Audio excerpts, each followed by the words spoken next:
우리가 예배선에 드리는 찬양 선한 능력으로 부르시면서 종려주일 예배를 드리시겠습니다. 다 함께 선한 능력으로 찬양 드립니다.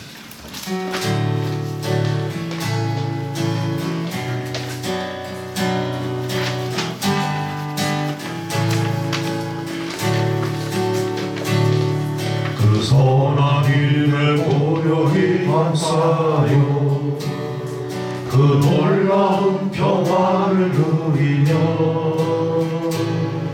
나 그대들과 함께 걸어가네 나 그대들과 새날을 여네 그 선한 힘이 우리를 감싸시니 믿음으로 일어나길 기대하네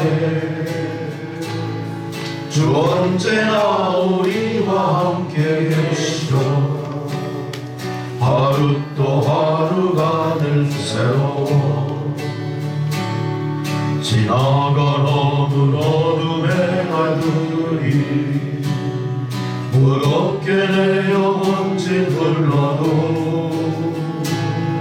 오 주여 우리 외면치 마시고 약속의 구원을 이루소서 그 선한 힘이 우리를 감싸시니 믿음으로 일어나길 기대하네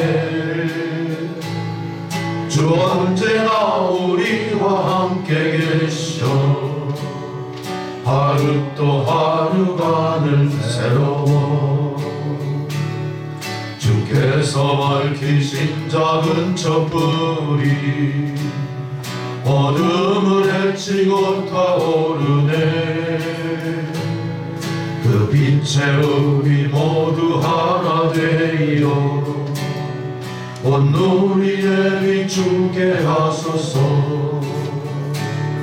그 선한 힘이 우리를 감싸시니 믿음으로 일어나길 기대하네 주 언제나 우리와 함께 계셔 하루 또 하루가 늘 새로워 이 고요함이 깊이 번져갈 때 저 가슴 벅찬 노래 들리네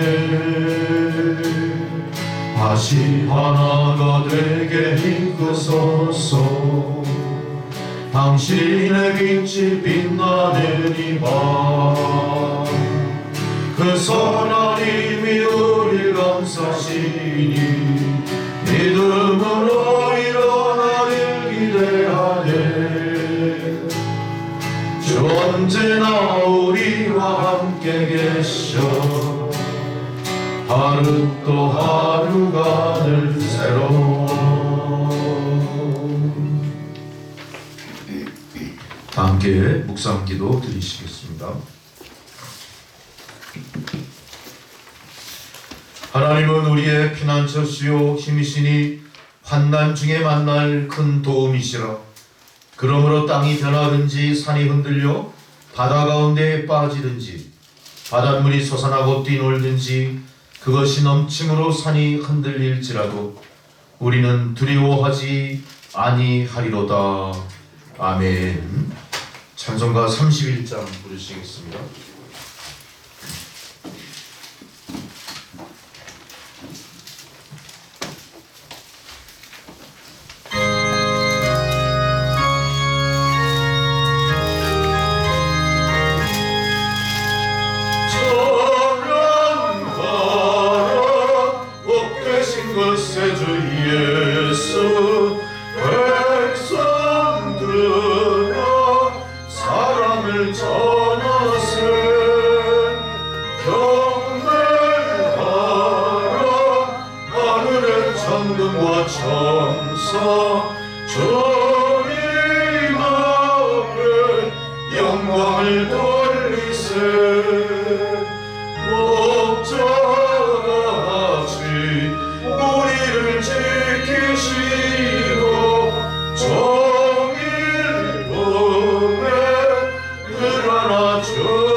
권세를 찬양 찬양 찬양 영원히 드리세 찬양하라 복 되신 구세주 예수 우리 대신 죽임을 당했네 구주 예수 영원한 구원의 소망 경배하며 겸손히 절하세 찬양하라 우리 죄 대신 예수 그의 사랑 한없이 크셔라 찬양하라 높으신 권세를 찬양 찬양 찬양 영원히 드리세 찬양하라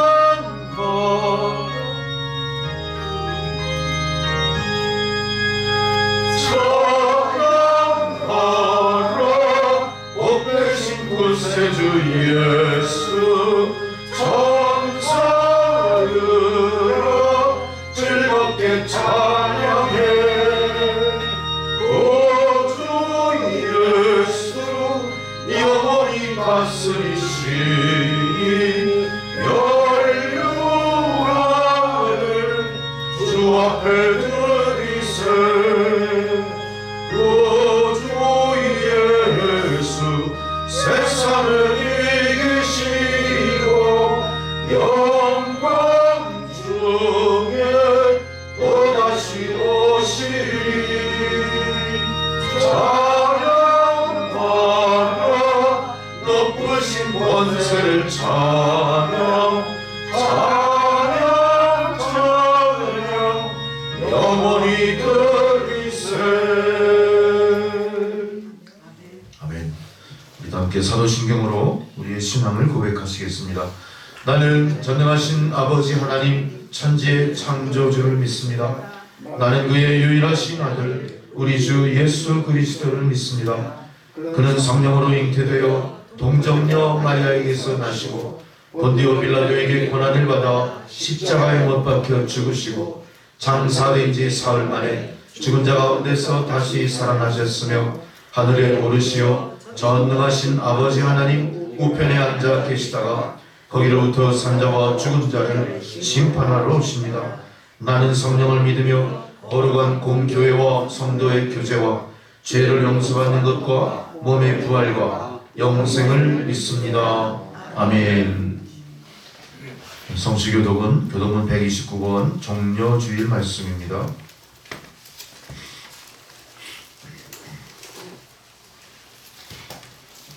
시온에 따라 크게 기뻐할지어다.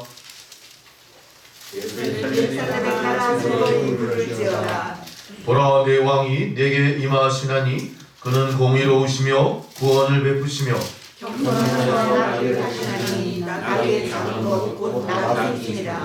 내가 에브라임의 병거와 예루살렘의 말을 끊겠고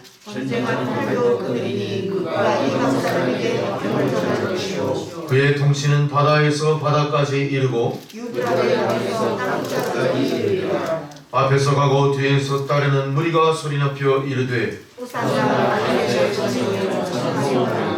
주의 이름으로 오시는 이여 가장 높은 곳에서 호산나 하더라. 아멘. 찬송가 635장 주기도문 찬양을 드리시겠습니다.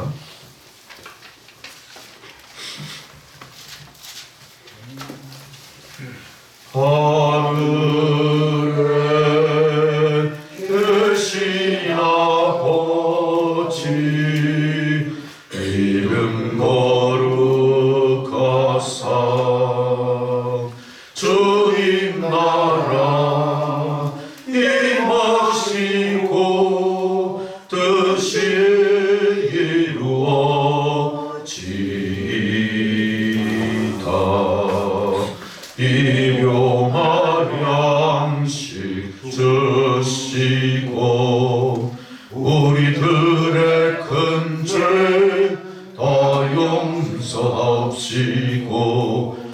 소심함에 들게 마시고 악에서 구원하소서.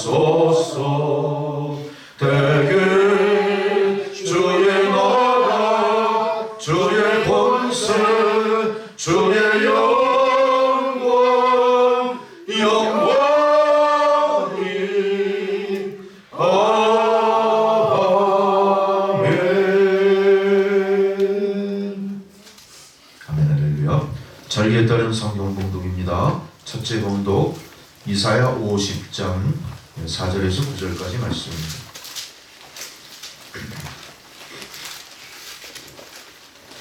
구약성경 1030페이지입니다.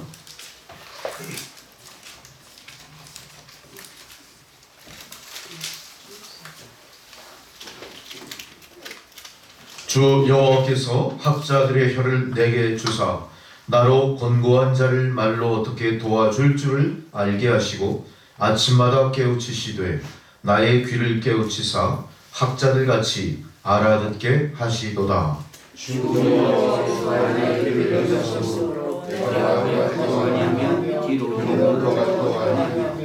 나를 때리는 자들에게 내 등을 맡기며 나의 수염을 뽑는 자들에게 나의 뺨을 맡기며 모욕과 침뱉음을 당하여도 내 얼굴을 가리지 아니하였느니라.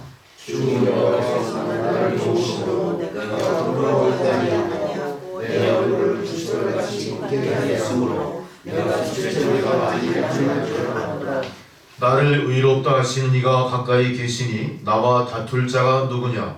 나와 함께 설지어다. 나의 대적이 누구냐? 내게 가까이 나아올지어다. 보라, 주 여호와께서 나를 도우시리니 나를 정죄할 자 누구냐? 보라, 그들은 다 옷과 같이 헤어지며 좀이 그들을 먹으리라. 아멘. 사도서관의 봉독은 빌립보서 2장 말씀입니다. 신약성경 319페이지입니다. 빌립보서 2장 5절로 11절까지 말씀.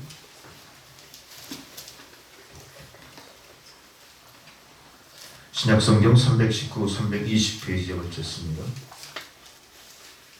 그는 근본 하나님의 본체시나 하나님과 너희 안에 이 마음을 품으라. 곧 그리스도 예수의 마음이니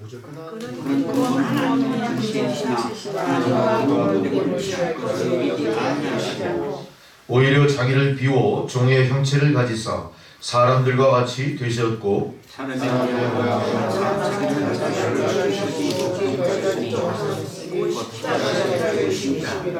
이름으로 하나님이 그를 지극히 높여 모든 이름 위에 뛰어난 이름을 주사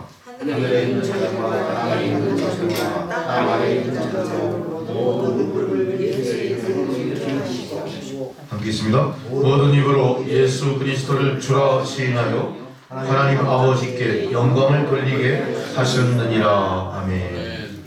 복음서의 봉독입니다. 마가복음 14장입니다. 마가복음 14장 1절로 11절까지 말씀입니다.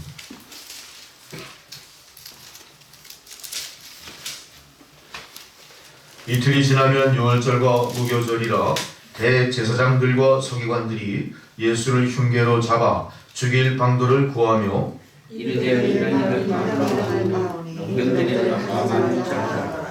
예수께서 베다니 나병 환자 시몬의 집에서 식사하실 때 한 여자가 매우 값진 향유 곧 순전한 나드 한 옥합을 가지고 와서 그 옥합을 깨뜨려 예수의 머리에 부으니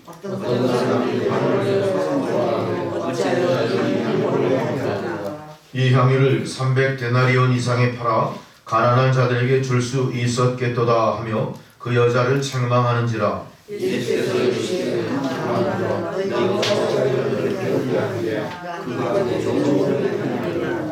가난한 자들은 항상 너희와 함께 있으니 아무 때라도 원하는 대로 도울 수 있거니와 나는 너희와 항상 함께 있지 아니하리라.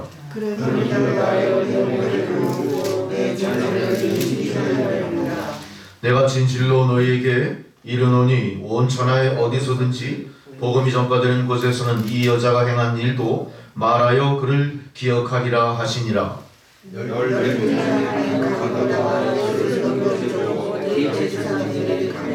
함께 읽겠습니다. 그를 읽고 기뻐하여 돈을 주기로 약속하니 유다가 예수를 어떻게 넘겨줄까 하고 그 기회를 찾더라. 아멘. 찬송가 141장을 부르시겠습니다.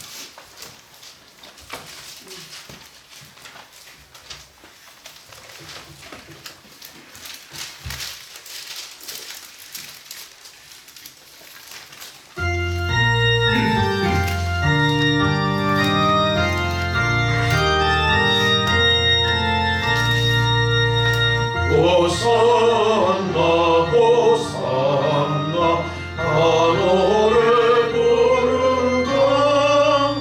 수많은 아이들이 즐거운 노래로 그 꿈에 안으시고 복 주신 주님께 온 마음과 주 찬양합니다. 저 감람산 길 따라 큰 물이 따르며 그 손엔 종려바지 흔들며 외친다. 만왕의 왕자 예수 나를 가시오. 그 어린이들 노래 받아주신다.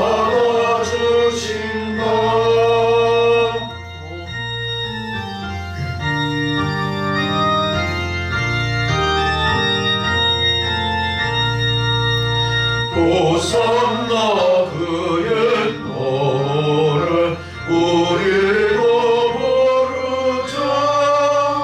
주 예수 우리 구주 우리의 전능한 온 마음과 마음 다해 목소리 높여서 영원히 기쁜 노래 주 앞에 드리자. 아멘.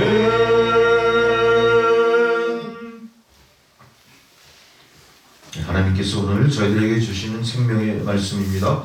마태복음 21장 1절에서 11절까지 말씀. 이제 봉독해 드릴 때 말씀을 통해 은혜 받으시도록 경청하시기 바랍니다. 그들이 예루살렘에 가까이 가서 감람산 벳박에 이르렀을 때에 예수께서 두 제자를 보내시며 이르시되 너희는 맞은편 마을로 가라. 그리하면 곧 매인 나귀와 나귀 새끼가 함께 있는 것을 보리니 풀어 내게로 끌고 오라. 만일 누가 무슨 말을 하거든 주가 쓰시겠다 하라.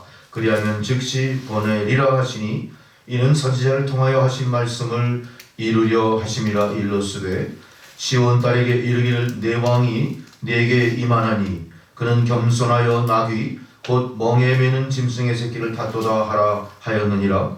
제자들이 가서 예수께서 명하신 대로 하여 나귀와 나귀 새끼를 끌고 와서 자기들의 겉옷을 그 위에 얹음에 예수께서 그 위에 타시니 무리의 대다수는 그들의 겉옷을 길에 펴고 다른 이들은 나뭇가지를 베어 길에 펴고 앞에서 가고 뒤에서 따르는 무리가 소리내며 이르되 호산나 다윗의 자손이요 찬송하리로다 주의 이름으로 오시는 이요 가장 높은 곳에서 호산나 하더라.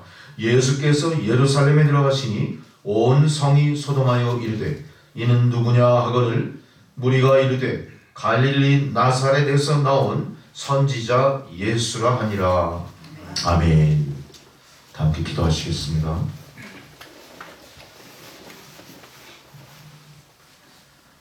예수께서 예루살렘에 들어가시니 온 성이 소동하여 이를 때 이가 누구냐 할 때 무리가 이르되 갈릴리 나사렛에서 나온 선지자 예수라 하니라. 선지자 예수의 예루살렘 입성을 통하여 오늘 우리들에게 말씀하시고 보이시려 하시는 주의 말씀을 우리가 잘 듣고 마음에 새기는 예배의 시간이 되게 하여 주옵소서. 예수님 오실 당시부터 지금까지 곧 2021년 종려주의를 맞이하기까지 무수히 많은 종려주의를 기념하며 예배를 드렸건만 아직도 저희들은 예수님을 택하기보다 바나바의 길을 선택하는 참으로 어리석은 존재에 머물러 있음을 이 시간 고백합니다. 과연 우리가 제대로 주의 말씀을 받들고 주의 십자가의 도를 따라가는 믿음의 성도들인지를 다시 한번 마음속 깊이 각성하고 통찰하고 회개하는 저희들이 되게 하여 주옵소서. 저희가 세상에 나가 감당해야 될 믿음의 본분을 망각한 채 지금까지 그저 그렇게 시류에 휩쓸려 살아왔던 존재임을 이 시간 고백하오니 아버지 하나님, 저희들에게 주신 값없이 주신 그 은혜가 얼마나 귀하고 값진 것인가를 마음속 깊이 깨닫는 저희들이 되게 하여 주옵소서. 그리하여 값싼 은혜를 구하던 그런 성도의 자세를 버리고 이제는 진정한 크리스찬으로 겉사람과 속사람이 공히 주님의 내주하심을 섬기고 받드는 성도의 삶을 살도록 역사하여 주옵소서. 오늘 이 시간 예배를 통해 주님의 임재 앞에 나아가 우리가 다시 한번 새 사람으로 거듭나는 우리의 소망을 주님 앞에 기도로 올려드릴 때 하나님 응답하시고 능력으로 역사하셔서 우리가 진정으로 하나님의 값진 은혜로 거듭난 자임을 인정받는 예배의 시간이 되게 하여 주옵소서. 온 세상이 코로나19의 어려움에 휩싸여 있지만 과연 이 어두운 시대에 부름받은 성도로서 우리가 무엇을 어떻게 감당하고 있는지, 우리가 어떤 모습으로 이 고난과 시련의 세상을 살아가고 있는지를 스스로 뒤돌아보며 회개하고 다시 한번 믿음으로 거듭나는 저희들의 모습이 되게 하여 주옵소서.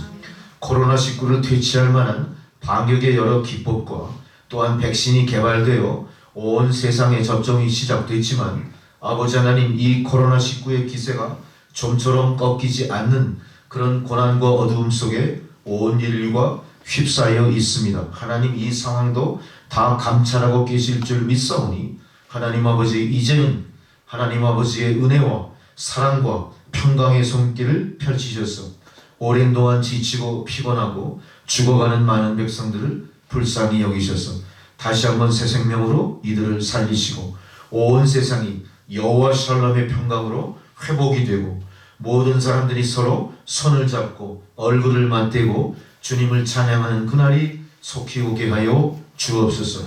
강요되다시피 우리가 현실을 바라보면서 온전한 예배를 드리지 못하는 것에 대한 진실로 마음속 깊은 안타까움을 토로하는 성도인지를 우리가 다시 한번 깊이 통찰하게 하소서. 아버지 하나님의 뜻이 비대면 비접촉이 아닌 줄 믿습니다. 거리두기가 하나님의 뜻이 아닌 줄 믿습니다. 하나님, 이 부자연스럽고 주님의 뜻과 반대되는 이런 모든 세상의 풍조와 결정들이 하나님의 은총의 역사 가운데 다 사라지고 하나님이 경륜하시는 그 간섭의 손길로 모든 것이 제 모습을 되찾게 하여 주시옵소서. 성전의 문이 활짝 열리고 마음껏 주님을 찬양하고 부르짖어 기도하고 우리가 서로 돕고 사랑하고 주의 말씀을 배우고 다시 세상에 오실 메시아의 길을 서로 앞장서 준비하는 성도의 본분을 회복하는 역사가 나타나게 하여 주시옵소서. 지금 우리나라는 여러 가지로 정치적으로 경제적으로 많은 어려움 속에 있습니다만 하나님의 도우심으로 모든 어려움을 극복하고 다시 한번 이 대한민국이 선교 대한민국으로 온 세상 땅끝까지 복음을 전하는 시대적인 사명을 감당하는 그런 믿음의 나라로 회복되게 하실 줄 믿사오니 아버지 하나님, 걱정 근심 다 주님 십자가 밑에 내려놓고 우리가 믿음의 본분을 감당하면서 이 나라 이 민족을 배후에서 돕고 계시고 앞장서 빛의 길로 이끄시는 하나님께 감사와 영광의 찬양을 돌려드리는 교회와 성도들이 되게 하여 주옵소서. 시작된 백신 접종이 부작용 없이 잘 끝나고 집단 면역이 발생이 되고 이제 이런 모든 일에 대한민국이 모범을 보이는 그런 역사가 나타나게 하여 주옵소서. 많은 서민들, 국민들이 고난과 시련 속에서 경제적인 어려움에 빠져 있습니다. 그러나 아버지 하나님, 그동안 우리가 모든 고난을 잘 헤쳐왔던 것처럼 지혜롭게 이 고난도 극복하게 하실 줄 믿사오니 우리가 분열이 아니라 한 마음으로 통합된 마음으로 통일을 준비하고 하나님의 놀라우신 은혜를 찬양하는 이 나라 이 백성들이 되게 하여 주옵소서. 분열이 아니라 통합으로, 파당을 짓는 것이 아니라 하나 되어서 통일을 넉넉히 감당할 만한 그런 대한민국으로 체질이 바뀌도록 또한 역사하여 주옵소서. 이제 새로운 권력 맡은 자들, 새로운 권력자들이 나타날 터인데 그들이 주님을 두려워하고 하나님의 뜻대로 순종하면서 하나님의 말씀으로 세상을 통치하여 그 말씀 가운데 이루어지는 평화 통일도 앞장서 이루어가는 그런 사람들이 권력 맡은 자로 세워질 수 있도록 하나님 아버지 모든 일에 간섭하여 주시옵소서. 저 북한 땅 어떤 모습으로 어떻게 살고 있는지, 헐벗고 굶주려 죽어가는 백성들이 얼마인지, 코로나19로 사라진 생명이 덧없는 생명이 얼마나 더 많은지, 아버지 하나님 굶주리고 영양실조로 제대로 발육하지 못하는 어린아이들이 얼마나 많은 수가 존재하는지 저희는 알 수 없으나 하나님 다 알고 계신 줄 믿사오니 긍휼과 자비의 손길로 하나님 저 백성들을 살려주시고 주의 품에 보존하여 주옵소서. 천부의 인권을 무시하고 아버지 하나님 무자비한 탄압과 권력욕의 세습 독재를 자행하는 저 적그리스도의 무리들이 하나님의 권능의 역사 앞에 심판의 그 불심판 가운데 아버지 하나님 철저히 심판받고 한 길로 왔다 일곱 길로 도망가는 그 역사를 통하여 지하교회 성도들이 두 손 들고 세상으로 나아오고 무너진 재단이 수축되고 아버지 하나님 목숨을 부지하기 위해서 연명하듯 살아가던 백성들에게 진정으로 하나님의 돌보시는 손길과 먹이시고 입히시는 아버지 하나님의 자비가 저 북한 땅에 널리 펼쳐지게 하여 주옵소서. 그래야 남북한이 자유민주 평화로 하나가 되고 통일을 이루어 지구상 유일하게 남은 분단 국가의 불명예를 지우고 명예로운 대한민국 다시 오실 주님을 철저히 앞장서 준비하는 그런 선진국의 반열에 이 나라가 든든히 설 수 있게 도와 주옵소서. 아버지 하나님 또한 오늘 예배를 통하여 성령의 임재 가운데 하나님의 놀라우신 은혜가 주의 백성들의 가족과 주의 백성들의 기업과 주의 백성들의 소망의 은총으로 넘쳐나도록 부어주심을 믿습니다. 하나님 예배를 통하여 성령의 임재를 깨닫고 또한 아버지 하나님의 도우심으로 치유의 은사가 있게 하시고 회복의 은사가 있게 하시고 소망으로 나아가는 참으로 귀하고 아름다운 예배의 전이 되게 하여 주옵소서. 교회를 떠났던 자들이 다시 각성하고 돌아와 성전을 가득 채우고 하나님께 한 마음으로 영광을 돌려드리게 하여 주옵소서.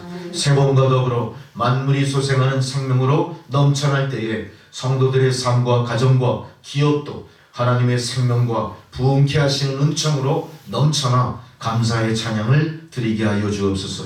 또한 이 남천교회도 부흥을 위하여 잘 준비되고 부흥하는 교회로서 북한 선교를 앞장서 감당하는 하나님 주신 사명을 잘 깨닫고 나아가게 하옵소서.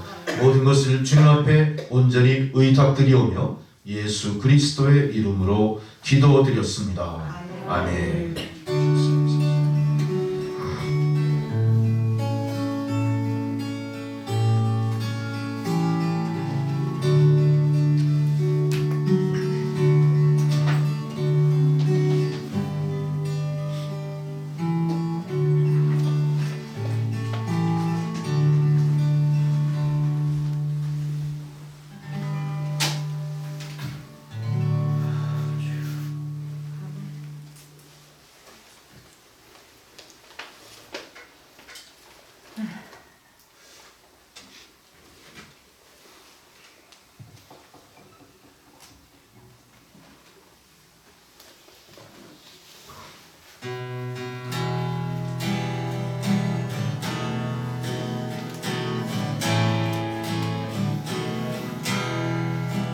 얼마나 아프셨나 못 박힌 그 손과 죄 없이 십자가에 매달린 대신 예수님 하늘도 모든 땅도 조목들도 다 울고 해조차 힘을 잃고 온누리 비치자네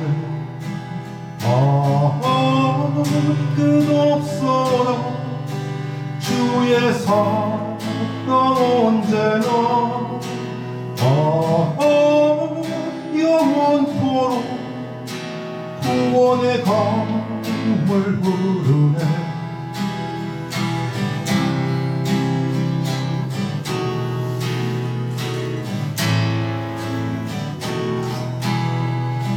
나의 죄 너희의 죄 우리의 모든 죄를 모두 다 사하시며 십자가 달리신 주 얼굴과 손과 발에 흐르는 그 귀한 피 골고다 언덕 위에 죄로 붓게 적셨네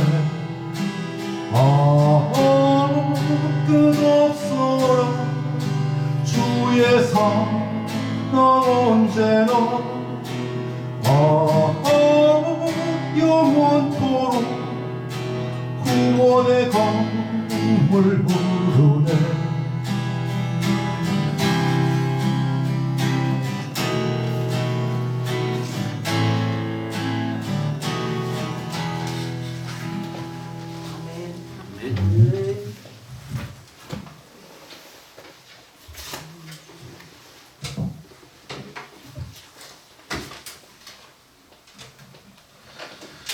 오늘이 종려주일입니다. 말 그대로 종려나무 가지를 흔들었던 거를 기념해서 오늘 주일의 이름도 그렇게 종려주일이라고 붙인 것 같은데요. 이 종려주일의 의미가 또다시 우리에게 가까이 다가올 수 있는 것은 종려주일과 더불어 고난이 시작되기 때문이고요. 종려주일은 어떤 면에서 예수 십자가의 고난을 예고하는 하나의 이벤트 같은 거랄까 그런 모습으로 성경은 기록되어 있고 우리가 그렇게 받아들이고 있는 것 같아요. 근데 이것은 하나의 이벤트라고 보기에는 상당히 많은 의미를 내포하고 있기 때문에 우리가 성도로서 종려주일의 참뜻을 제대로 깨닫고 종려주일을 준비한다는 것은 곧 다가올 고난주일을 경건하게 보낼 뿐 아니라 고난주일의 끝에 우리에게 맞이할 부활절의 의미를 더 깊이 우리가 각성하고 맞아들일 수 있는 하나의 준비기간으로서의 종려주일 여러분과 같이 그 의미를 함께 나누고자 합니다.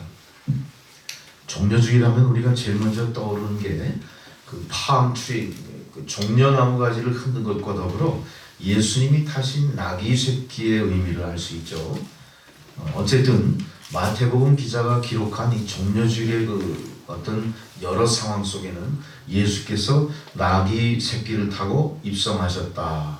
바로 오늘 본문 21장 1절의 말씀에 그렇게 묘사가 되어 있습니다. 감람산 벳바게에서 예수께서 두 제자를 보내시죠.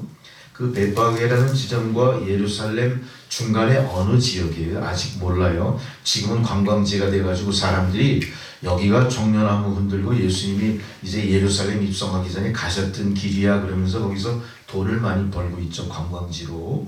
사람들은 관광지로서 거기 의미가 많이 거기다 뭔가 이렇게 관심을 갖고 있는 것 같아요. 그래서 매년 그 성지순례 하시는 분들이 종려주일 즈음에서 글로 엄청나게 많이 간다고 그래요. 그냥 간신히 2차선 도로 정도인데 거기를 꽉 채워서 각 종교 그 교단 단체들이 다 거기 몰려들어서 종려주일 행사를 보낸다고 하더라고요. 근데 놀랍게도요, 이 종려주일 행사를 해서 막 그 예수님께 막 무슨 막 그 종려나무 가지도 흔들고 옷도 벗어서 막 깔아놓고 그렇게 난리 치던 사람들이 어떤 짓을 합니까? 며칠 뒤에 빌라도가 이 청년을 살릴까 예수를 살릴까 그랬더니 뭐라고 그래요? 예수를 죽이라. 바나바 살리자. 바나. 참 신기한 일이죠. 그러니까 지금 아무리 우리가 그 종려주의를 기념하고 뭐 별짓을 다 해도 우리는 어떤 사람들이죠?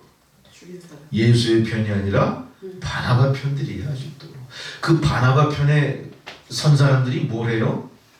종려주의를 기념한답시고 거기를 어떻게 만들었죠? 관광지로 만들었어요. 관광지로 만들었대요. 그래서 뭐라 그래요? 여기가 그 길이야 그래요. 하지만 예수님은 어느 길로 오셨어요? 몰라요. 어느 지점인지. 감람산에서 내려와 벳박이라고 하는 지역에서 예루살렘까지 내려오는 어느 중간 지점인지 몰라요. 근데 바나바를 선택했던 사람들은 어떻게 합니까? 여기가 그 자리야 그러면서 어떻게 해요? 그거를 믿고 세상의 모든 크리스찬들이 종려주의를 기념하러 거길 간다는 거예요. 잘 생각해 보세요. 남의 일이 아니에요. 그런 모든 상황을 통해서 하나님 우리에게 뭐를 힌트를 하실까? 잘 생각해 보십시오. 어쨌든 예수님은 제자들 둘을 어디엔가 보내십니다. 그러면서 뭐라고 그러시죠? 나귀 새끼를 빌려오라 이렇게 얘기했어요. 그리고 제자들은 나귀 새끼를 빌려오는 그 어간에 어떻게 합니까? 나귀 등에 옷을 깔아 나귀가 탈 수 있게 했고 그 옆에 많은 무리들은 그 나귀에 타신 예수님을 쫓아 환영하면서 그렇게 군중을 이루어 가지고 어딘가에 가고 있는 겁니다. 자, 이게 바로 종려주일 즈음에서 종려주일의 성도들, 군중들이 한 행위를 이렇게 묘사하고 있는 겁니다. 자, 근데 중요한 것은 예수님이 앞으로 닥칠 십자가의 고난을 이미 다 아셨으면서도 이렇게 이벤트 같은 이 상황을 왜 묵인하고 이 과정을 우리에게 보여주셨을까 그겁니다. 21장 2절에 보세요. 21장 2절에 예수님은 그 나귀 새끼를 가져오라고 지금 명령을 하십니다. 자, 근데 이 명령이 어때요? 쉽게 수긍할 수 없는 명령이죠. 제대로 한다면 어떻게 해야 됩니까? 내가 미리 다 나귀 값을 다 지불해 놨어. 너희들은 가서 그 나귀를 가져오면 될 거야. 부담 갖지 말고 누구누구 어느 집에 찾아가 봐. 이렇게 원칙이에요. 근데 예수님 뭐라고 하시죠? 일방적으로 명령하십니다. 어느 마을로 갈 때 메인 나귀 그리고 나귀 새끼가 함께 있을 걸 너희가 볼 거야. 주인에게 물어볼 것도 없이 그거 풀어가지고 내게로 끌고 와라. 이렇게 끌고 와라. 주님께서는 무엇인가 의도적으로 이 일을 제자에게 지시합니다.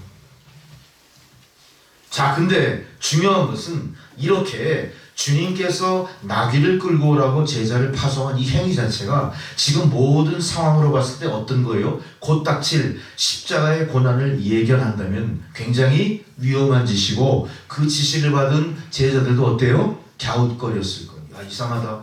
우리가 이렇게 신분이 노출되면 불안한데 지금 세상이 흉흉한데 우리가 신분이 이렇게 노출돼도 될까? 더더군다나 선생님은 우리에게 나귀값도 지불하지 않으셨잖아. 그냥 일방적으로 명령하시는 거 아니야? 의구심 가졌을지도 몰라요. 그리고 어쨌든 지금 예수께서 하시는 모든 행동도 어때요? 사실은 위험을 무릅쓴 위험천만한 행동을 하신 거예요. 그렇지만 주님은 어떻게 합니까? 그걸 다 무릅쓰고 명령을 하신 거예요. 21장 3절에 만일 누가 무슨 말을 하거든 주가 쓰시겠다 하라 이렇게 얘기하신 거예요. 자, 너희가 가서 나귀 새끼를 끌고 오되 대금을 지불하고 끌고 오는 게 아니라 어떻게 해요? 주가 쓰시겠다 하라. 계속 일방적으로 얘기하시죠. 그렇게 할 때 그가 그 나귀의 주인이 즉시 그거를 보내줄 거야 이렇게 얘기했어요. 자, 같은 사실에 대해서 이 사건에 대해서 마가라고 하는 기록자는 이렇게 기록합니다. 자, 거기 서 있는 사람 중 어떤 이들이 나귀 새끼를 풀어 너희가 무엇을 하려고 하느냐 이렇게 물어봐요. 의심을 가졌다는 거죠. 마가복음 11장 5절 6절에 그렇게 얘기하는 거예요. 나귀 주변에 있던 어떤 사람들이 제자들을 바라보면서 너희가 나귀 새끼를 풀어 뭘 하려고 그러는 거야? 너희들 그거 훔쳐가는 거 아니야? 그런지도 모르죠. 그렇게 얘기하는 거예요. 그때 제자들이 뭐라고 합니까? 자, 예수께서 이르신 대로 말을 한 거예요. 자, 이거는 주께서 쓰시겠다 이렇게 말을 하고 했다. 그 말을 그대로 했겠죠. 이거 우리 주가 쓰실 거야 얘기한 거예요. 우리 예수님이 쓰실 거야 얘기했더니 이 사람들이 어떻게 해요? 의심해서 야 지금 뭐 하는 짓이야 했던 사람들이 아무 생각 없이 풀어주는 거예요. 그 사람들이 어떤 신분의 사람인지는 아무 기록도 없습니다. 그러나 어쨌든 그들이 예수님께 소문을 들었겠죠. 어쨌든 호의적인 감정을 갖고 있었던 건 분명해요. 이거는 복음 뒤에 이렇게 숨은 조력자들, 숨은 헌신자들이 있다는 사실이 우리에게 시사하고 있습니다. 복음은 어떻게 이루어지고 유지됩니까? 숨은 헌신자, 드러나지 않는 헌신자들에 의해서 이 복음이 유지가 되고 퍼져나가는 겁니다. 우리의 믿음은 어떻습니까? 교회 공동체는 어떻습니까? 보이지 않는 봉사와 헌신과 또한 노력이 교회를 유지하는 겁니다. 우리가 추구하는 길은 어떤 겁니까? 종려주일에 나타나는 여러 가지 상황을 통해서 우리가 다시 한번 우리의 믿음을 뒤돌아볼 수가 있습니다. 자, 이제 이렇게 하신 이유에 대해서는 분명히 우리가 한 가지 짚고 넘어가야 될 게 있습니다. 오늘 본문의 21장 4절 5절에 자, 이렇게 한 행위가 뭐냐? 아무 의미 없이 나귀 새끼 끌고 와. 내가 예루살렘에 갈 거야. 아무 의미 없이 예수께서 즉흥적으로 하신 게 아니라 마지막까지 하나님의 예언하신 것을 이루고자 하시던 의도가 있다는 거예요. 종려주일은 그래서 뭡니까? 종려주일을 우리가 만들었지만 종려주일의 뜻은 이미 구약시대에 하나님께서 예고하신 것을 이루어드린 것으로 말미암아 완성된 거예요. 주님은 그래서 모든 사역이 어때요? 아무 의미 없이 즉흥적으로 된 게 아니고 인간의 힘과 생각대로 된 것이 아니고 하나님의 의도하신 바를 철저히 이행하신 가운데 나타난 거다. 자, 예언의 말씀을 이루기 위해서요. 자, 오늘 본문의 4절을 보세요. 이는 선지자로 하신 말씀을 이루려 하십니다. 선지자로 하신 말씀, 선지자를 통해서 하나님께서 하신 말씀 뭐라고 얘기하십니까? 시온딸에게 이르기를. 여기서 시온딸이라는 건 뭡니까? 믿음의 사람들을 상징한다고 볼 수 있어요. 내 왕이 내게 임하나니, 내 왕이, 자, 내가 지금 섬기는 저 왕이 아니에요. 분봉왕 헤롯이 아니에요. 누구를 얘기해요? 자, 뭔가 로마의 황제 아우구스투스가 아니에요. 누굴 얘기하는 거예요? 내 왕, 예수가 왕이라는 사실을 이미 예고하시면서 내 왕이 이르는데, 보세요. 그는 세상 왕과 다르게 어떤 모습이에요? 겸손하여 나귀 멍에 매는 짐승의 새끼를 탔다. 나귀는 뭡니까? 말과 비슷한 과에 속하긴 하지만 말은 전투용이고 나귀는 노동력을 제공하는 인간의 유익한 가축이에요. 이 나귀의 모습으로. 자, 보세요. 내가 내 왕이 임하는 것을 예고하는데 그 왕은 어떤 왕이에요? 세상 왕처럼 백마를 타지 않았어. 세상 왕처럼 휘황찬란한 금관을 쓰지 않았어. 세상 왕처럼 많은 사람을 거느리고 군림하면서 권력을 나타내고 오시는 게 아니라 어떻게 와요? 겸손하게 오신다. 자, 보세요. 우리가 왜 나귀가 여기서 나타나고 그 중에서 특히 나귀 새끼가 나오는 이유가 뭘까요? 겸손의 왕 예수를 보여주시죠. 겸손의 왕 예수. 여기서 많은 사람들은 겸손의 왕 예수를 무시해버립니다. 왜 그럴까요? 그의 풍모는 하잘것 없었어요. 그의 모든 전력과 그의 출신은 그렇게 휘황찬란하게 내놓으라 할 만한 게 없었어요. 그가 하신 일은 주로 뭐예요? 고관 대작과 어울리면서 그들의 의사결정을 조정하고 그들의 판단에 협조하는 그런 권력자의 모습이 아니라 누구예요? 세상에 소외되고 가난하고 병들고 고아되고 과부되고 억울한 사람 편에 동무를 해줬던 것. 그러니까 내가 내 왕을 내게 보낸다. 그 왕은 어떤 왕이에요? 겸손의 왕인 거예요. 그 왕은 섬김의 왕인 거예요. 그 왕은 결국 왕의 자리에 있다고 올라가지도 못한 채 우리를 위해 대신 죽으시는 왕이에요. 자, 이제 우리는 이 말씀처럼 앞으로 어떻게 종려주의를 통해 종려주일에 의도하신 하나님의 뜻이 무엇인가를 가슴 깊이 되새기면서 고난주간으로 들어가셔야 되는 겁니다. 스가랴서 9장 9절에 바로 선지자의 말씀이 이렇게 기록되어 있어요. 스가랴 선지를 통해 말씀하신 그 내용들입니다. 보세요. 마태 기자가 쓴 내용과 어떻게 다른지, 뭐가 같은지 보세요. 시온에 따라 기뻐하라. 예루살렘에 따라 즐거이 부를지어다. 보라, 내 왕이 네게 임하리라 그래요. 자, 근데 그 왕이 어떤 왕이냐? 공의로운 왕, 구원을 베풀며 겸손하다. 자, 이 왕은 세상 왕과 다르게 어때요? 공의롭다. 또한 어때요? 구원을 베푼다. 어때요? 겸손한 왕이다. 이 세 가지 메시아의 본질을 지금 우리에게 보여주시는 것이고, 그 모습과 방불하게끔 이 왕은 어떻게 오세요? 주단을 깔고 오시지 않아요? 어떻게 오세요? 나귀 중에 어린 나귀 새끼에 오시는 거예요. 우리는 그래서 나귀라고 하는 이미지 속에 우리가 천하고 값이 없는 거에만 치중하시면 실패하는 겁니다. 바로 예수 그리스도의 십자가 구속이 어떻게 이루어졌는지를 생각하면서 바로 그런 겸손하신 모습이 세상에 비천한 나를 구원하시기까지 사랑을 베푸셨구나, 이걸 아셔야 돼요. 우리가 그런 면에서 세상의 군왕이 그가 향유하는 높은 지위, 무수한 권력, 수많은 부요함, 모든 사람들에게 추앙받는 그 가장 높은 지위, 그거를 우리에게 과시하지 않으십니다. 우리는 만일 예수께서 그런 모습으로 온다면 그분의 구원을 감당할 입장이 안 됩니다. 왜 그렇습니까? 여러분들이 감히 왕 앞에서 머리 들고 자기 뜻을 얘기할 수 있을까요? 여러분들이 만일 세상에서 왕 앞에 선다면 여러분들 어떻게 됩니까? 강제로 무릎 꿇려야 돼요. 여러분들은 왕이 지나가는 자리에 서 있지도 못해요. 종로네거리 그 육지부전 그 지대 거기 뭐가 있어요? 피맛굴이라고 있잖아요. 왕이 그 가운데를 지나갈 때 어떻게 하죠? 다 뒷골목을 피해야 돼요. 예수께서 그런 권력을 갖고 오셨다면, 왕의 왕으로 오셨다면, 하나님의 온 조물주의 권세로 세상에 오셨다면 우리는 그 앞에 나만할 자가 없는 거예요. 그 빛 앞에 다 죽을 존재들이에요. 하나님의 구원은 이렇게 가장 낮은 곳에서 가장 높은 곳까지의 구속을 이루게 하시려고 가장 비천한 모습으로 오셔서 가장 비천한 우리의 존재를 밝히시는 거예요.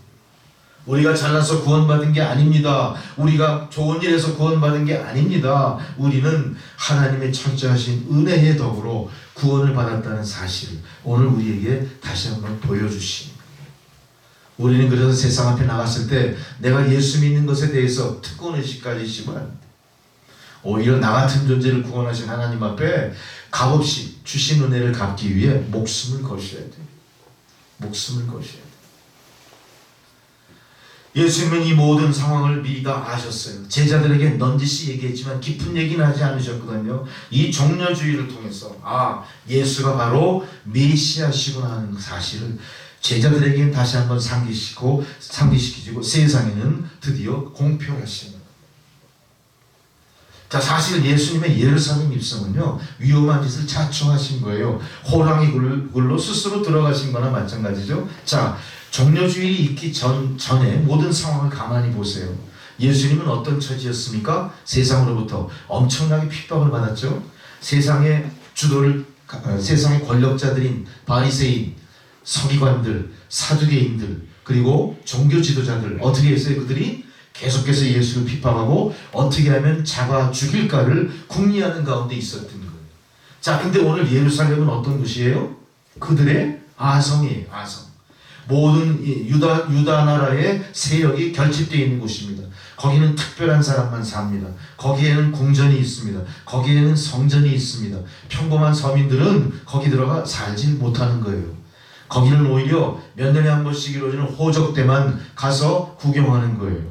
아무나 성전에 들어가지도 못할 뿐 아니라 제사도 지내지 못하는 거룩한 땅이에요. 그곳에 지금 가는 겁니다. 자, 그렇게 거룩함으로 고상함으로 높고 권세가 충만한 것으로 위장된 예루살렘 속에 지금 예수님이 어떻게 하시는 거예요? 입성하시는 거예요. 예수님은 정면 돌파하십니다. 무엇을 타고 어떤 모습으로? 수많은 천군 천사를 거느리고 무력으로 들어가십니까? 세상 사람들이 보기에 가장 초라하고 우스꽝스러운 모습으로 들어가시는 거예요. 그 이유가 뭐라고 그랬어요? 스가랴서에 스가랴 예언자를 통해 분명히 말씀하신 것을 내가 이루고자. 예수님은 끝까지 인자 예수의 입장에서는 과시하고 싶으신 능력이 분명히 있으셨을 거예요. 뭔가 상황이 극한에 다다랐을 때는 하나님의 특별한 그 권능으로 그거를 타개하려고 액션을 취할 수도 있으셨을 거예요. 그러나 주님은 어떻게 하십니까? 끝까지 다 감당하시는 거예요. 뭘 감당하시죠? 가장 낮고 비천한 자의 모습을 다 감당을 하시는 거예요. 세상 사람들은 그것을 향해 어떻게 합니까? 멸시하고 조롱합니다. 너희가 추종하는 예수가 저것뿐이 안 되는구나. 어떻게 나귀의 새끼를 타고 예루살렘 성으로 들어올 수가 있지? 지금 너희들 뭐 하는 거야? 너희들 뭐 하는 거야? 그러나 주님의 그 나귀를 타고 입성하는 행위 뒤에는 뭐가 있었어요?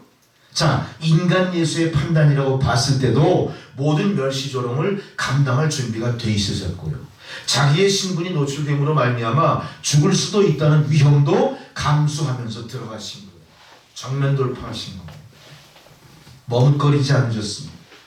그 모습 그대로 그 안으로 입성하신 겁니다. 드디어 세상의 중심으로 들어갔어요. 그동안은 주변부에 속하던 예수와 군중들이 이제 예수님 따라 세상의 중심으로 가는 거예요.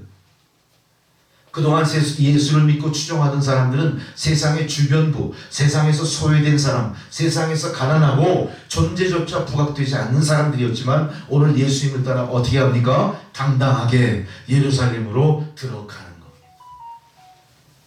근데 들어가는 상황은 굉장히 초라했지만 그것은 스가랴 선지자를 통해 하나님이 예고하신 것을 이루고자 하시는 예수님의 행위다. 이걸 아는 거예요. 그러니 어때요? 군중들이 쫓아가면서도 힘이 나는 겁니다.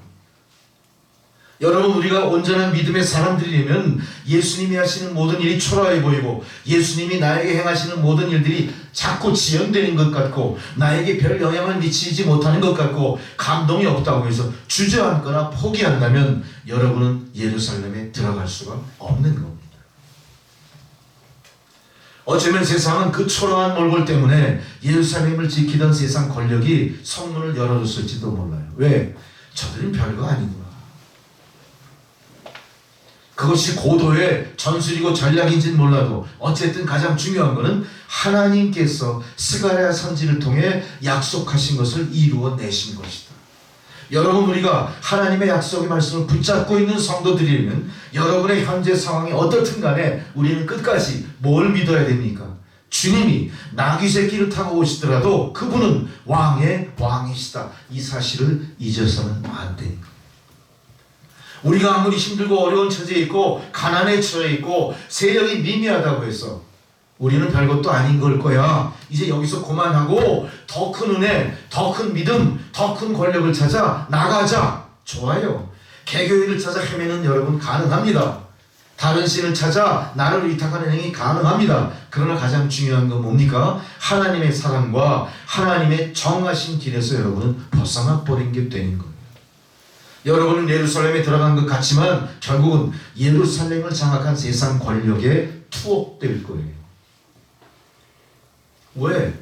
내가 주님처럼 별 볼 일 없는 모습으로 세상의 주목을 받지 않고 아니 저것들 별것도 아닌 것들이야. 제 불에 꺾여서 다시 떠나갈 거야. 이런 분위기 속에 있었다면 그나마 내가 그 자리를 부지할지 모르겠는데 내가 한순간의 욕망으로 나는 더 큰 권력, 더 큰 영광, 나의 일신의 안위와 영달을 위해서 다른 길을 택할 거야 했다면 여러분은 들어갔다면 잡힐 것이고 들어가지 못했다면 영원히 예루살렘에 들어가지 못했을 거예요.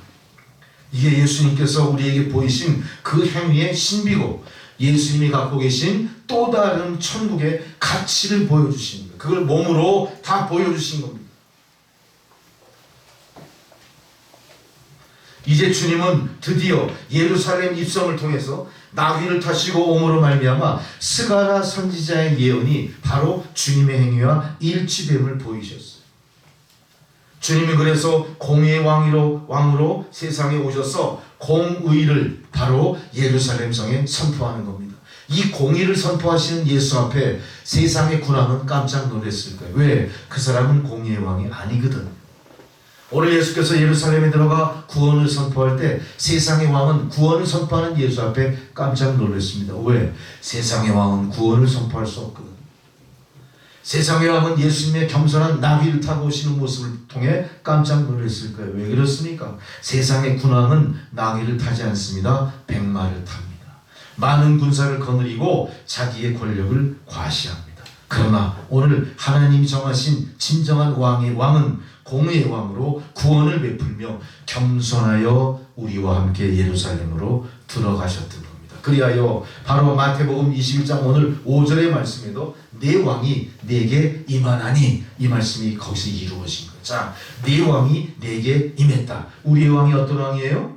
공의를 베풀며 구원하며 겸손한 그 왕이 우리에게 임하신 겁니다. 여러분 실망하지 마십시오.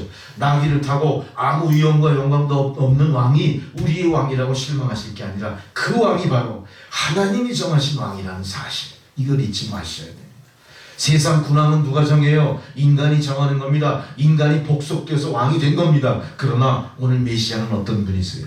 하나님이 정하신 우리의 진정한 왕인 겁니다. 최후의 승리는 누구에게 있습니까? 하나님이 정하신 왕에게 있는 거예요. 세상의 모든 권력은 어떻습니까? 권불 10년 다 덧없는 거예요. 세상이 추구하는 돈의 가치는 어떻습니까? 우리를 잠시 현혹할 뿐 우리를 구원하지 못해요. 영원한 행복을 보장하지는 못하는 겁니다. 왜 그렇습니까? 우리가 살다가 죽을 테니까. 죽으면 다 놓고 갈 테니까. 또한 계시록 19장 11절에 이렇게 말씀하세요.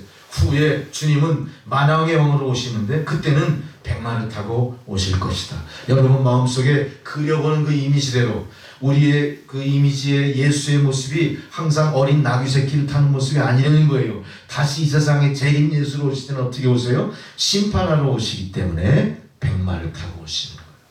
천군 천사와 함께 오십니다. 여러분 그날을 생각해 보십시오. 그 아름답고 영광스럽고 신비한 재림의 날을 마음속에 그리시면서 현재 나귀를 타고 우스꽝스럽게 입성하는 예수님을 조롱하고 내 스스로 부끄러워했던 여러분의 믿음을 반성하시기 바랍니다. 우리는 부끄러운 존재가 아닙니다. 우리는 그렇게 함으로 예루살렘 입성을 성공시킬 수 있었어요. 이제 주님의 복음은 주변을 맴돌던 복음이 아니라 세상의 중심으로 들어갔습니다. 세상 사람들의 가슴에 전해집니다. 이것을 통해 이방까지 전해지는 통로를 드디어 활짝 열어놓게 되신 겁니다. 과연 어떻습니까? 세상이 추구하는 방법과 정반대의 방법으로 예수님은 가장 빠르게 복음이 확산될 뿐만 아니라 하나님 말씀을 몸소 실천하는 모범을 보여주셨던 거예요. 하나님 회피하지 않으셨습니다. 여러분 삶도 마찬가지입니다. 두려워하지 마십시오. 가난한 속에서 절망하지 마십시오. 모든 불안정한 삶 속에서 위태위태 그렇게 생각하지 마세요. 주님이 우리와 함께하면서 우리는 반드시 주님의 이 일을 통해 하나님의 영광을 누리게 될 줄 믿습니다. 두 번째로 주님은 누가복음 19장 38절에 이렇게 기록이 되어 있습니다. 가로되 찬송하리로다 주의 이름으로 오시는 왕이여 하늘에는 평화와 가장 높은 곳에 영광이로다. 이 찬송이 바로 예수님이 탄생했을 때 천사가 부른 찬송인 것처럼 지극히 높은 곳에서 하나님께 영광이요 땅에서 기뻐하심이 입은 자들의 평화로다 하던 그 존재가 오늘 어떻게 된 겁니까? 세상 중심 예루살렘에 드디어 자기의 존재를 선언한 거예요. 아주 의미 있는 일을 한 겁니다. 대신 뭘 선언합니까? 내가 전쟁을 통해서 이 성을 무너뜨릴 거야. 너희들 이제 죽었어. 너희들 내 말대로 하지 않으면 살아남지 못할 걸. 그렇게 입성하십니까? 어떻게 입성하세요? 평화의 왕으로 입성하세요. 예수님은 평화를 주러 그 땅에 오신 겁니다. 많은 사람들이 의심하고 저거는 정치범이야. 저거는 세상의 혁명가야. 저거는 군중들을 선동해서 왕권에 도전하는 자들이니까 미리 싹을 없애야 될까? 그렇게 하지 않았어요. 어떻게 해요? 예수님이 처음부터 끝까지 연약한 모습으로, 누추한 모습으로, 겸손한 모습으로 평화를 외치니까 세상이 어떻게 했어요? 꼼짝을 못한 겁니다. 대적을 못하는 겁니다. 이게 하나님의 능력이고 하나님의 신비고 하나님 나라의 영원성이다. 우리가 다른 방법으로 예수가 예루살렘에 입성하기를 바랐다면 다 잡혀 죽었거나 아주 지리멸리를 했거나 아예 입성하지 못하고 끝났을 거예요. 여러분 우리의 삶이 그렇게 끝나도록 하나님 방치하시는 삶이 아닙니다.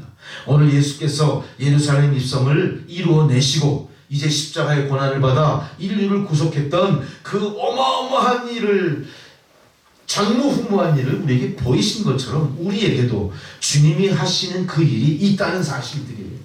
여러분 개개인의 삶을 통해서 아직 주님은 그 일을 행하시지 않고 계신지도 몰라요. 다 이루시지 않고 과정 속에 있는지도 몰라요. 지레 포기하지 마십시오. 나를 이끄시는 주님만 바라보시면서 현재의 모든 고난을 건너가시고 예루살렘 입성을 성공시키셔야 됩니다. 누가복음 19장 42절에 가라사대 너도 오늘날 평화에 관한 일을 알았다면 좋았을 뻔하였거니와 지금 내 눈에 숨기웠도다.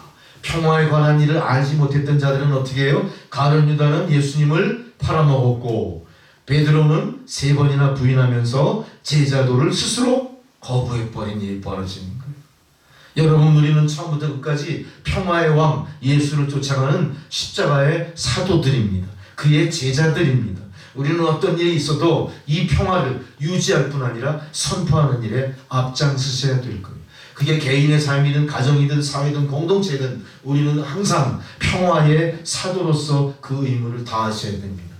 분란이 있으면 여러분이 조정하셔야 돼요. 중재하셔야 돼요. 분열이 아니라 통합으로 이끌어 가셔야 돼요. 그것이 오늘 겸손한 모습으로 예루살렘에 입성하신 예수님께서 몸소 보여주신 교훈인 겁니다. 또한 예수께서 나귀를 타고 입성하실 때 많은 사람들이 종려나무를 흔들었어요. 자, 세상 왕이나 개성장군의 입성같이 화려해 보이진 않았지만 마태복음 21장 8절에 무리의 대부분이 겉옷을 펴서 길에 펴고 나뭇가지를 베어 길에 펴고 종려가지를 갖고 맞으러 나갔다. 그러면서 이들이 뭐라고 합니까?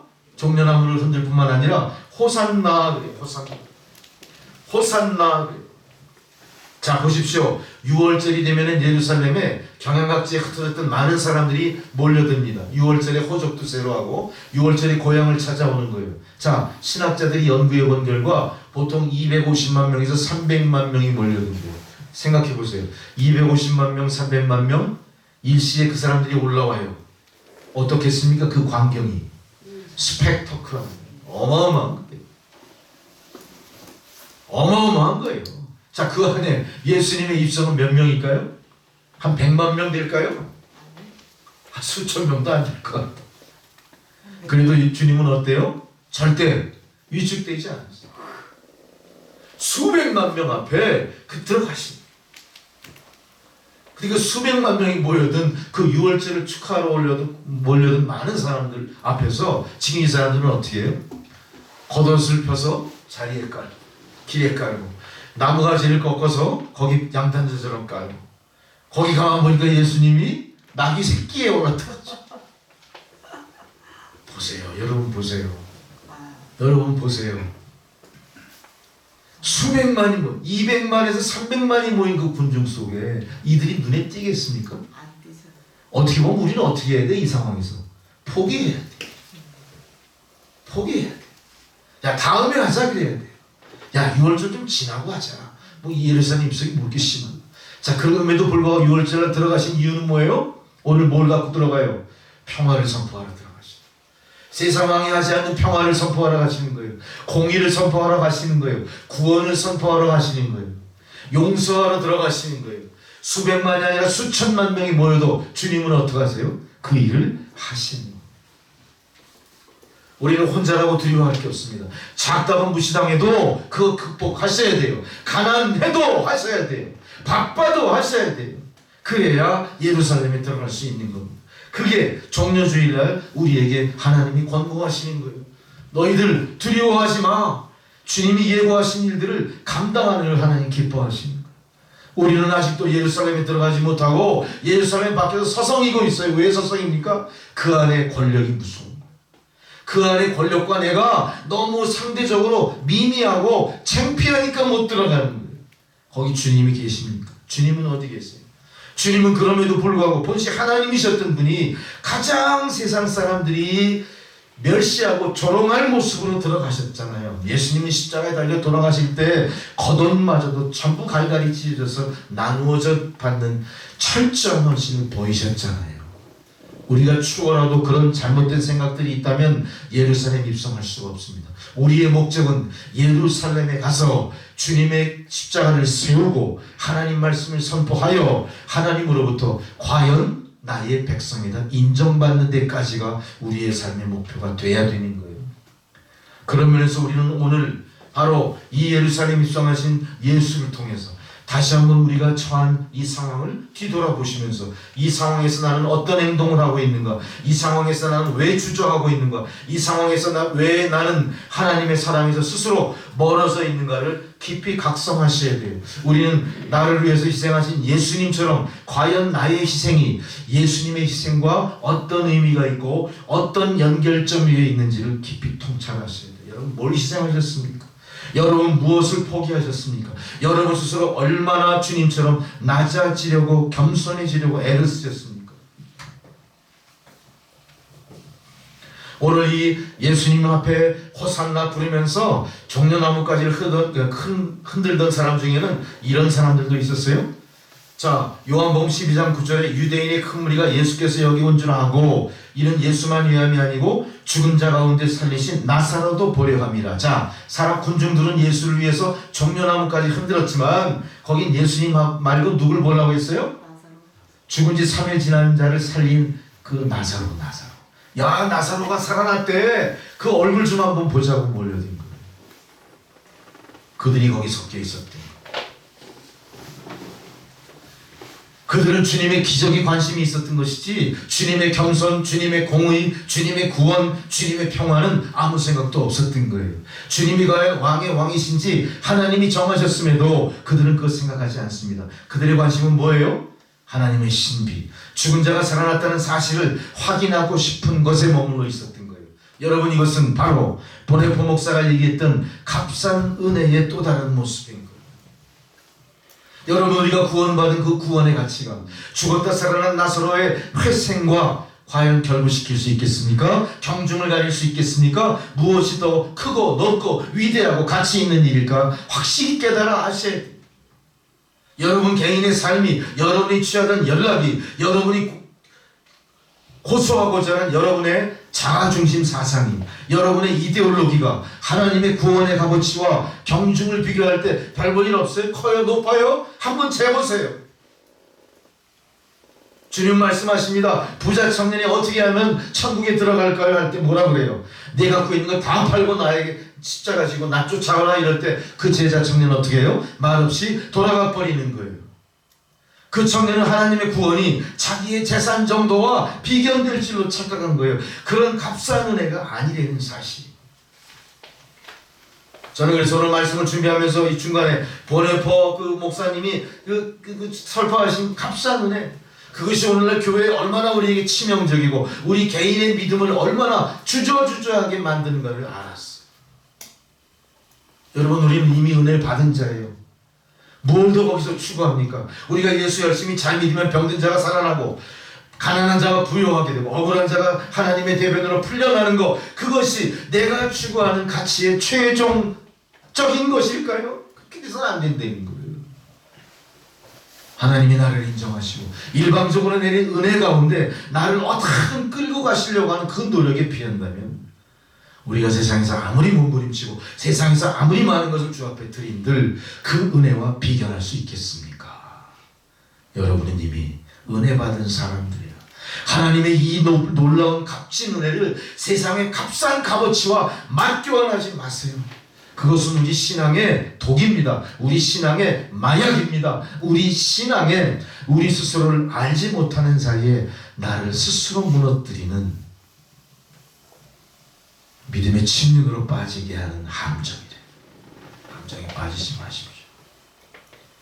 거기 가면 하나님의 은혜가 위로가 있어. 거기 가면 유흥이 있어. 거기 가면 친구들이 있어. 거기 가면 선대함이 있어. 거기 가면 마음이 편안해. 거기 가면 참 뭔가가 쾌적해. 거기 가면 목사가 말을 너무 잘해. 울기고 웃기고 그런 코미디언이 없어. 좋다 이거예요. 쫓아가세요. 가서 다 구경하시고 다 누리시되 값싼 은혜에 내 믿음을 팔아 넘기지 마시라.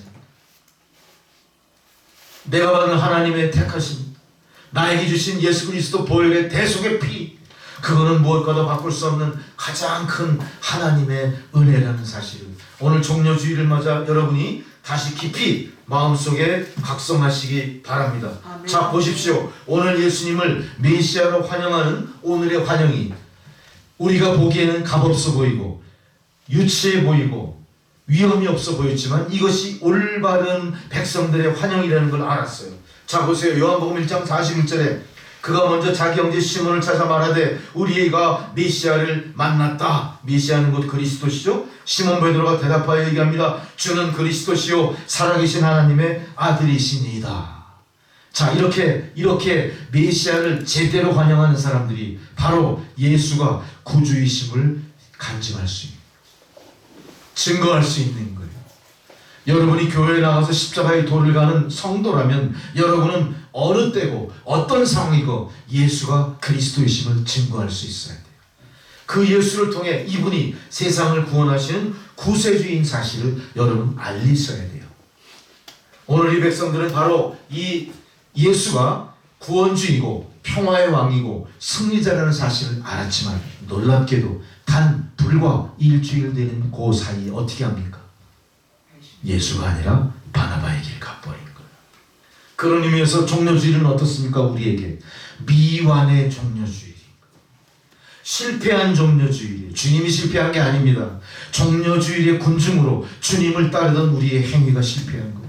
그 행위의 실패 원인이 어디 있겠습니까? 우리가 그동안 추구해왔던 믿음 안에서의 착각, 믿음 안에서의 잘못된 모습, 바로 값싼 은혜를 쫓아갔던 것들이에요. 정말로 우리가 값싼 은혜를 이제 벗어버리고 하나님의 값진 은혜 받은 자임을 자각한다면 우리는 목숨까지도 하나님의 영광을 위해서 드릴 수 있어야 되는 거예요.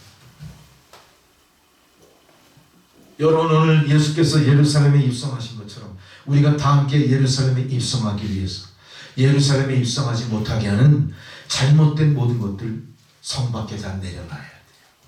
성 밖에 내려놔야 돼요. 잘못된 믿음의 인식을 내려놔야 됩니다. 잘못된 왜곡된 은혜를 내려놔야 됩니다. 기복주의 사상을 내려놔야 됩니다. 친구 따라 강남 가는 정도의 유치한 신앙에서 빨리 고등학문으로 올라가셔야 되는 거예요. 나를 개인적으로 부르시는 주님을 만나야지. 누굴 통해 부르시고 누굴 통해 이룬 믿음은 얼마나 그 신기루 같은 믿음인지 몰라요. 누굴 통해 믿은 믿음이라도 이제는 여러분 개인적 1대1로 하나님 앞에 서서 하나님의 은혜를 마음껏 찬양하는 여러분 되시기 바랍니다. 오늘 종려주의를 통해 우리는 사망 권세를 이긴 승자의 예수를 다시 바라보게 됩니다. 그분을 통해 우리는 호산나를 외칠 수 있게 됩니다. 오늘 21장 9절 보세요. 앞에 가고 뒤에 따르는 무리가 소리질러 뭐라고 합니까? 호산나 다윗의 자손이여 찬송하리로다. 이들은 얼마 뒤에 바나바를 선택했지만 우리는 끝까지 누굴 따라가야 돼요? 예수를 따라가며 호산나를 외치셔야 됩니다. 지금 이 시대가 호산나를 외쳐야 될 시대입니다. 지금 이 시대에 우리의 가정에 호산나를 외쳐야 돼요. 호산나가 뭐예요? 주 예수여 나를 살려주십시오. 우리는 누굴 보고 살려달라고 합니까? 돈 많은 사람 앞에 가서 살려달라고 합니까? 권력자 앞에 가서 살려달라고 합니까? 유명한 사람 앞에서 살려달라고 합니까? 인격이 고매한 사람 앞에서 살려달라고 합니까? 김영석 교수님 우리 살리지 못하잖아요. 누구 앞으로 가야 돼요? 주 예수요. 주 예수. 이 군중이 실패한 종려주일의 여러 상황들이 이제 성도님들을 통해 완성되어 가야 돼요. 오늘 나귀새 길을 타고 예루살렘에 입성하신 이 종려주일의 뜻을 주님이 우리에게 손수 가르쳐 주셨어요. 겸손의 왕으로, 평화의 왕으로, 구원의 왕으로, 만왕의 왕으로서의 예수를 가르쳐 주신 겁니다. 그동안 우리가 예수의 헐벗고 굶주린 모습, 세상으로부터 소외된 모습, 연약한 모습, 아무 대적도 못하던 연약한 모습만 바라봤다면 이제는 그 안에 하나님의 깊은 뜻을 깨닫으시고 만왕의 왕의 권세와 영광을 바라보시는 여러분 되시기 바랍니다. 호산나 찬양하면서 주님을 맞이하십시오. 이제 호산나 찬양과 함께 고난주간이 시작됩니다. 그 고난주간도 우리가 승리하고 주님이 허락하신 부활을 마음껏 누리며 감사드리는 저와 여러분 되시기를 주의 이름으로 축원합니다. 주님 은혜 감사합니다. 이 어두운 시대 호산나를 외치는 주의 백성들을 향해 내가 여기 있노라 걱정하지 말라 주의 음성을 듣고 다시 힘을 내서 예루살렘을 향해 힘차게 나가는 저희 모두가 되게 하여 주옵소서. 예수님의 이름으로 기도드렸습니다. 아멘. 찬송가 146장 부르시겠습니다.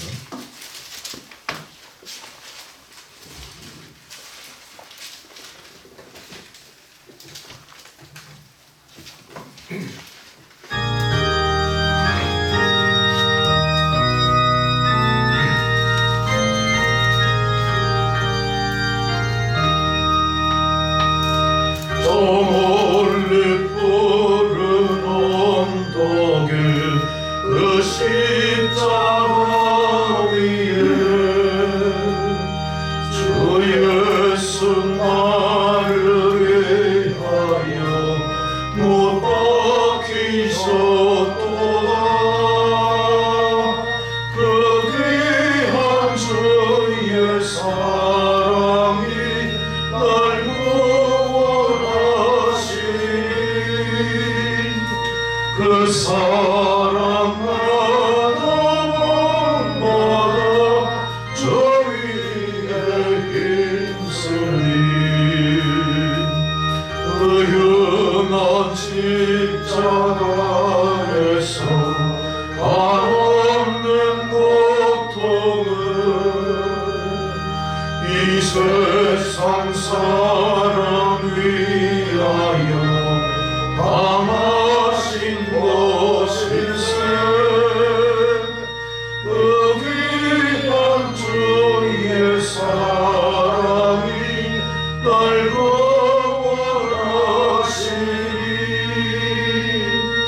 그 사랑마다 밤마다 저 위에 힘쓰리.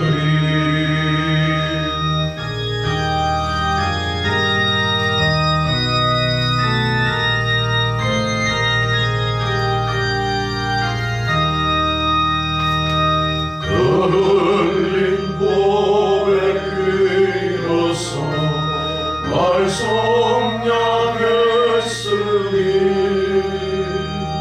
저 하늘 문을 여시고 나 인도하시니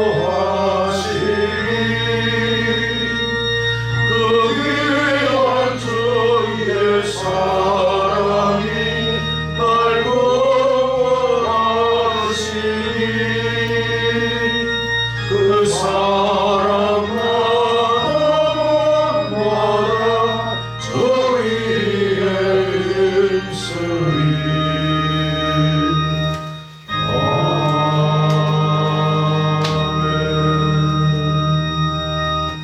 십자가 위에 보배의 피를 흘려 우리를 죄에서 성량하신 그 놀라우신 하나님의 은혜를 다시 한번 마음속 깊이 상기하면서 우리가 걸어왔던 왜곡되고 잘못된 그 십자가의 길에서 이제 돌이켜 하나님의 영광을 향하여 또 하나님 허락하신 그 귀한 하나님의 은혜를 마음에 되새기며 이 어두운 세상을 빛처럼 소금처럼 살아가는 주의 백성들 하나님 기뻐하실 줄 믿습니다.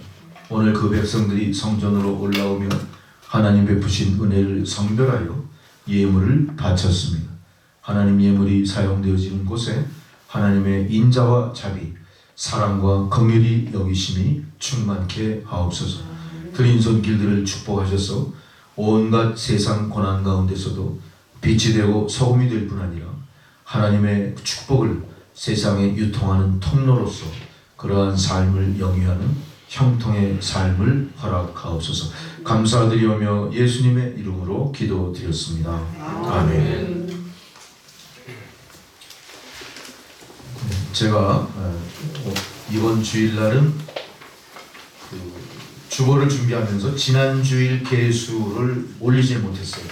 이건 다음 주에 올릴 때 두 주 거를 같이 올려드릴게요. 그래서 여기 지난주 통계가 누락되어 있다는 걸 알려드립니다. 여러분 코로나19 지금 백신 접종을 받으신 분이 계십니까? 우리 어머니는요 기저질환이 있으잖아요. 기관지가 안 좋으셔서 받으려는 거를 스스로 거부하시고 안 받으시기로 했다고 그러시더라고요. 본인이 잘 또 섭생을 하시고 주의하시니까 별 이상이 없을 것 같고요. 더 좋은 백신들이 나오고 또 치료제가 개발되고 집단 면역으로 이것이 사라지는 시기가 곧 오지 않겠습니까? 이 희망 가지고 잘 기다리시면 될 것 같습니다. 나머지 분들도 이제 다 맞게 되시죠? 아직 연락 오신 분들 없으세요? 이수복 성도님 연락 받으셨어요? 아직 개별적으로 못 받았어요. 지금 75세 아닙니까? 하여간 우리가 지혜롭게 여러 가지 백신 맞는 거 지혜롭게 잘 그렇게 기도하시면서 이렇게 감당해 나가시기 바랍니다. 이 축도로서 예배 마치겠습니다. 이제는 우리 구주 예수 그리스도의 은혜와 하나님 아버지의 사랑과 성령의 교통감화 역사하시는 그 은혜가 아버지 하나님 만왕의 왕으로 이 땅에 오셔서 가장 낮고 미천한 가운데 겸손하셔서 나귀를 타고 이 땅에 오셔서 겸손의 왕으로 구속의 구주로 다시 오실 메시아로 십자가 고통을 당하시기까지 그 크신 사랑을 베푸신 은혜에 감사를 드리면서 이제 그 크신 사랑을 덧입은 주의 백성들이 세상에 나가 예수가 그리스도임을 마음껏 외칠 수 있는 그런 큰 믿음을 허락하시고 그들의 모든 삶 가운데 늘 함께 하시는 은혜가 이제로부터 영원토록 충만하시기를 간절히 기원하옵나이다. 아멘.